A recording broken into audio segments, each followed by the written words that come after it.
Yeah, you gotta love GM.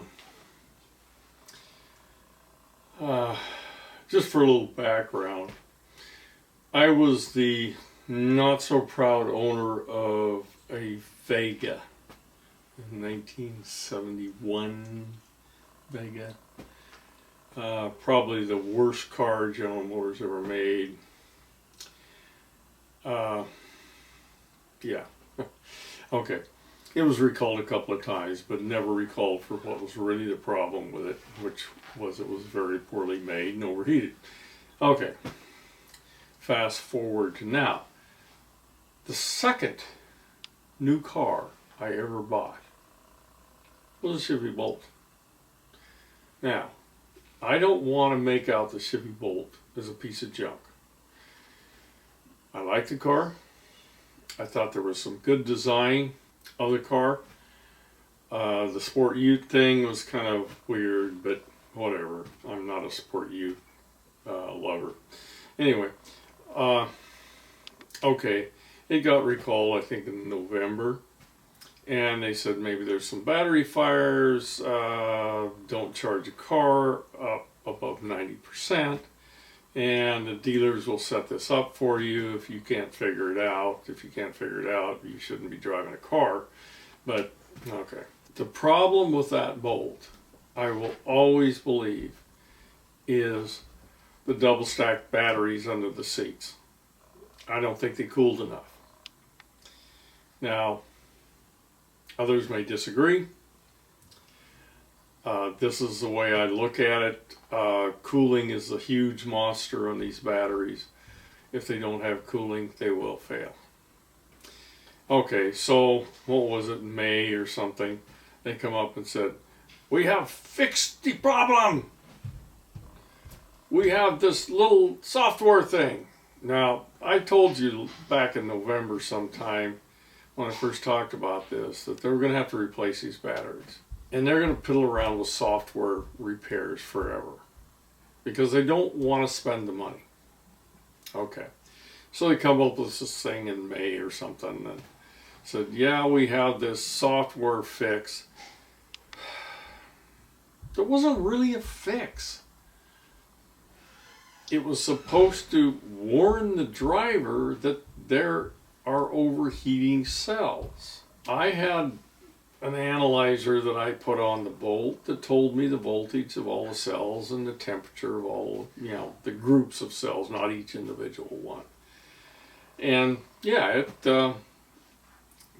could easily tell you the temperature of the cells. Do you mean Chevrolet did not put that as a code if they overheated? It didn't put it as a code? I guess they didn't, because the software thing says we're going to tell you if there's a problem with your batteries, and so you can go and get it fixed. Another put it off for a little while from General Motors. So now, fast forwarding a little bit, we're going to replace these batteries. Yeah, of course you're going to replace the batteries. You're going to replace them in November because you knew you should, but now they spent a bunch of money fiddling around, lying, telling you crap, and then now it's going to cost them $800 million to replace 68,000 batteries in these Bolts. I know they said, oh, we can replace whatever modules are bad. And, I've been a mechanic forever, and you're not going to throw that on an auto mechanic in a shop that he's going to replace a module in a battery. Understanding that these modules, if you discharge them completely,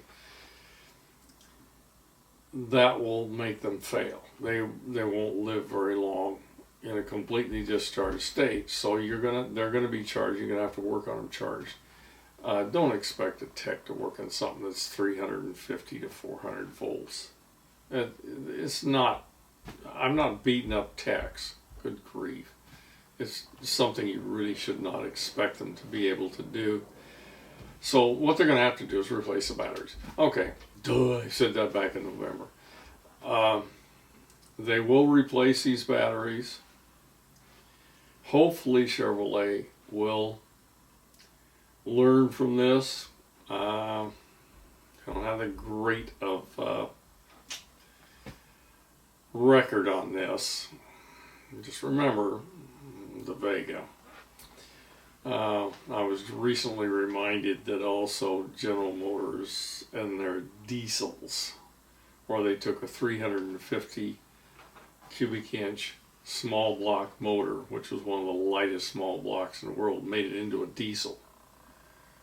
Was that going to fail? Yeah, diesels have to be very, very heavy. They detonate when they run. And of course they fail.